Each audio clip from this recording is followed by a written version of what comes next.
welcome to Solutions Barabarani. I'm your host Agnes Minor, and I'm glad you're watching. Now, just recently, the PSV cashless system failed to kick off as expected, as many matatu drivers and commuters were not yet ready for this new system. Now, it only turned out that most people had the cards but did not use them, while others simply did not know where to acquire these cards. And now, my co-host Elijah Mwangi joins us at Grand Hotel to tell us more.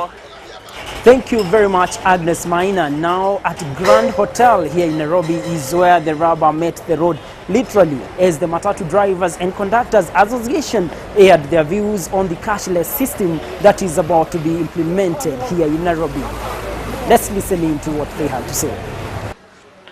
During our trainings and seminars, we have had an opportunity to share our experiences with representatives from the Central Organization of Trade Union, the Ministry of Labor, the Ministry of Transport and Infrastructure, and the Kenya Police. And in all this, we have been given our views on how best the sector can be made formal.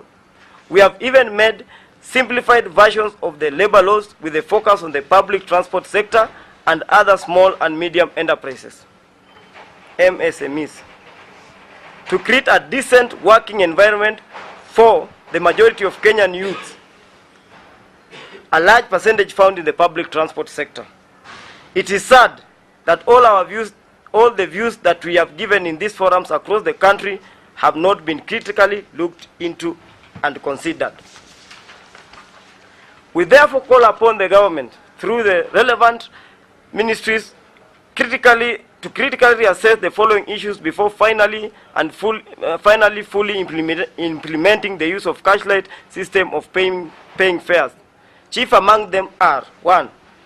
The government has not made any steps to make sure that indeed there is a binding contract of agreement between SACCOs, drivers, conductors, and the stage attendants. We still demand that contracts be fully detailed and not just mere pieces of paper that allow owners of the vehicles acquire relevant road operating licenses.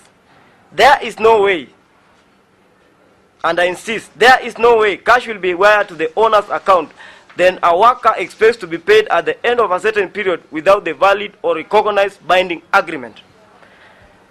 Number 2, the Constitution demands that anything involving the members of the public, there should be thorough consultation on the same, because as it stands now, let alone the conductors and drivers, the members of the public have no clue on how the cashless system works. The involved parties need to have an awareness campaign to: 1. Public service vehicle owners; 2. Public service vehicle workers; and 3. The members of the public. It is a known fact that most of our members are not educated, and therefore there is need for concerted efforts to make sure that the crews are well conversant with how the machines are operated. And it is very sad to note that vehicle owners are using drivers' documents to acquire the road licenses but later dismiss them on flimsy ground. We are therefore making a passionate appeal to the government through the Ministry of Transport and Infrastructure and the National Transport and Safety Authority to compel all matatu owners to introduce a salary by contracts and secure the jobs of matatu drivers and conductors. That statement from the Matatu Drivers and Conductors Association brings a new twist to the story, as now the matatu operators and the matatu owners seems to be reading from two different scripts, if what Simon Kimutai, the chair of the matatu owners, said on Monday is anything to go by. Let's listen to what he said during the launch. There are complaints by what I would call busybodies or those who are benefiting from the confusion. As I've indicated, we've been losing 30%, close to 30%, 25, 30% of revenue. And there are those who will take up arms and try to fight the system because they benefit from the same. We would want to tell them, public transport owners have declared that we want to go into this system. And we want to tell passengers, this is the only sure way that you'll not be, every time making noise about change not given to you. And I believe this is a win-win situation for all of us, for a user, for the matatu owner, at the same time the government, because we are helping government fight corrupt practices which we've been involved in since time immemorial.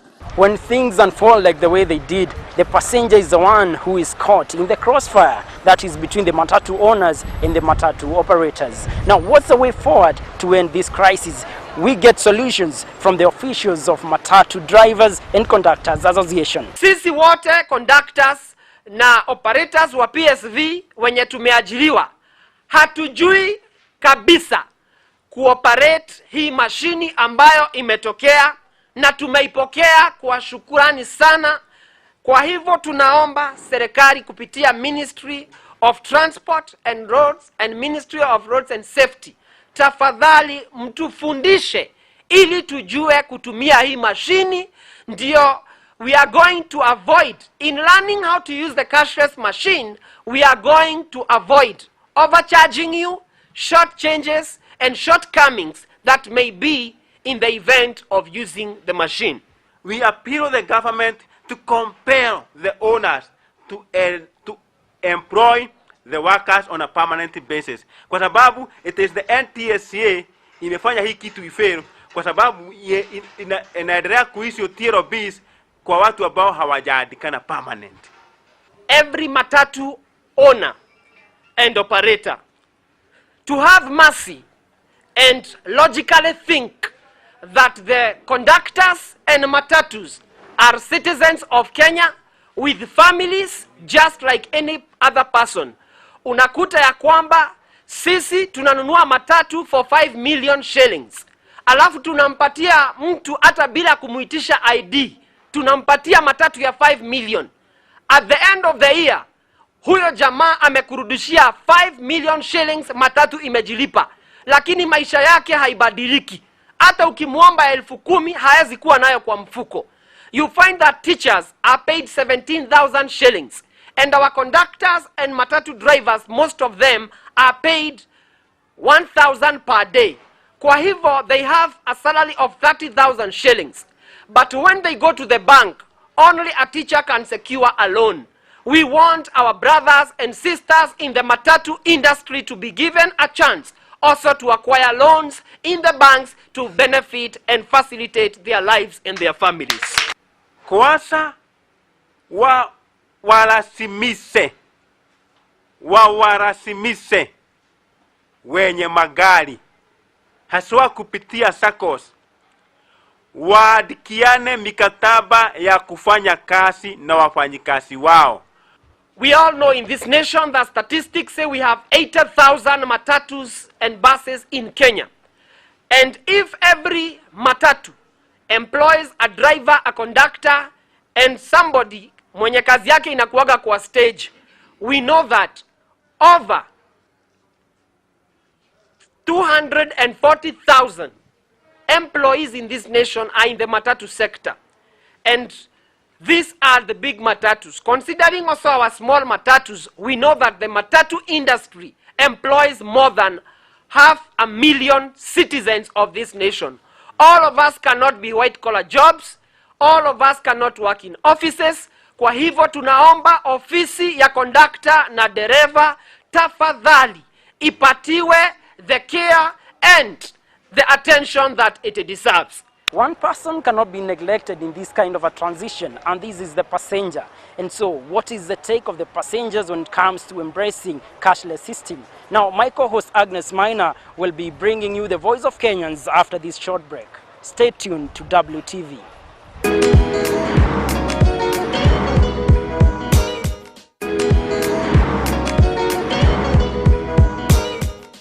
Now, Kenya has been ranked second in Africa among countries that have significantly adapted to the cashless system, be it in buying goods or just settling their bills. And the big question still remains, are most people ready to adapt to the new system? Is it cash or cashless for most Kenyans? The widespread use of credit and debit cards in the developed world, and more recently mobile phone payments in the developing world, is bringing increasing attention to the idea that perhaps not far into the future, we may see the first cashless society in Kenya, with the cutting-edge M-Pesa mobile phone payment service may leapfrog the card-based path to cashless transaction, followed in most developed economies to become one of the first countries to become cashless or at least cash-light. The rollout of one innovative new cashless payment system for minibuses in Kenya had been delayed in what seemed as a fight between new technology and the infamous matatus. The system was expected to have replaced cash by the start of July, but Kenya's National Transport and Safety Authority (NTSA) has backtracked on a sudden changeover after resistance from matatu owners. However, on Monday this week, the government seemed to be keen with embracing the cashless system. Speaking during the launch of Prepare Commuter Card, the Transport Cabinet Secretary said it is essential to have a public transportation system in place that can adequately serve the city and its inhabitants. The public service transport is a major contributor to our country's development, contributing about 16% of the country's GDP and is one of the major employers in the country. This sector, which forms the backbone of our transport system in the country, cannot therefore be ignored. For my part and that of the National Transport and Safety Authority, is really to appeal to the public that this is the way to go. You've heard it from the operators themselves. It is very convenient. We have no reason whatsoever why we should not go this way. On the issues of consultation, yesterday I had somebody complaining that there was no consultation. I want to say this, that on the 13th of June, the National Transport and Safety Authority had a meeting at KICC where we engaged all the stakeholders and all their issues and their concerns were addressed. So the process has been very consultative and we must move forward in the same direction. But it is a bit saddening that on the eve of launching of this product, people are still saying, oh, consultation, issues like that. Let's move ahead as a country. For the moment, cash and cashless payment systems will run in parallel. It is hoped that this new venture will help clean up Kenya's transportation sector, improving tax collection, reducing the number of bribes, encouraging fair pricing and forcing operators to respect transport regulations. The move from cash to cashless has been received by mixed feelings from the users. Kwa hii upande wa cashless inakuanga ni changamoto sana kwa juu masaa mingi tunakuanga na gari, sometimes zinalipika mahali popote. Sasa itaweza kuwa ngumu sana venye utaweza padisa wadhi waende kwa gari nyingine. Sasa hiyo ndio changamoto ya kwanza. Yenyewe ina manufaa na pia ina challenge pia. Watu sisi kama watu kwa katika mji ni rahisi kwetu, lakini wale watu wako mashambani sasa tujue hali yao itakuwa vipi. Sababu watu wapandele mara wengi hata wana account na hata wajue mambo kuhusiana na hii kadi. Kuna makanga kama wakati wa mvua wanatu overcharge. Sasa tukiwa na kadi kama hii hawezi tu overcharge. Chuile pesa yenye imewekwa kwa gari kama ni bei imeandikwa kutoka mahali fulani ya kusafiri hadi mahali fulani, hiyo ndio nitalipa. Hakuna kitu kingine na overchargewa tu. Tunaposafiri tunapata kwamba ukiingia kwa gari ya matatu unasumbuliwa mara nyingi, na pengine unasapata kwamba pengine unapatia noti ya 1,000 una change na unaanza kusukumana na utingo, na inakuwa ni jambo ambalo halifurahishi sana katika hii hali ya usafiri. I'm not for it actually, but inabidi ni apply because kama ni hivyo ndo wametaka, itabidi tuitumie. Nimenunua hii kadi kwa sababu itakuwa inanisaidia kwenda kwa matatu, kwenda kwa bus, na sitakuwa nabeba cash. Najua sasa ukiwa na hii nimesikia kuna kubeba cash, iko na security.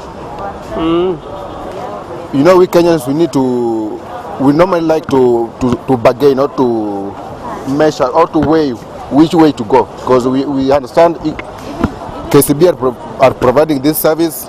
The other companies will also provide this service, but we still need to know which way to go. Na sisi pia hatutakuwa na nini na hii nguvu ya kufanya kazi kwa juu itafika mahali pa kuchukua msaada. Tutakuwa tunalipwa na sako hatutakuwa tunafanya bidii kwa kasi. Kwa wenye gari lazima wataumia. Kwa juu mimi siwezi amka usiku kabisa nikuje kufanya kazi na mwisho wake nitalipwa mshahara na mshahara yangu iko. Sasa kama saizi tuna pepa pira na hiyo pepa pay, mwenyewe hapo na kiwango fulani anataka ya pesa. Na hiyo ni lazima niamke nichue, lazima nitafute nimupe, alafu na mimi ndio nipate yangu. Sasa ikifika kwa upande wa pepa pay, kwa juu itabidi mwisho wa siku mimi niko na kiwango yangu nitakuwa ninalipwa na sako ama na mwenye gari. Sasa sitakuwa na ile bidii ya kwenda kufanya kazi bila kwani kusunguka hiyo mkato kwenda kutafuta hiyo pesa. Well, the decision to move from cash to cashless solely depends on the agreement between the matatu owners and the matatu operators. Feel free to drop us a text or a comment on 20058 or our Facebook page, that is WTV Kenya. You've been watching Solutions Barabarani. I've been your host, Agnes Maina. Till next time, keep it WTV.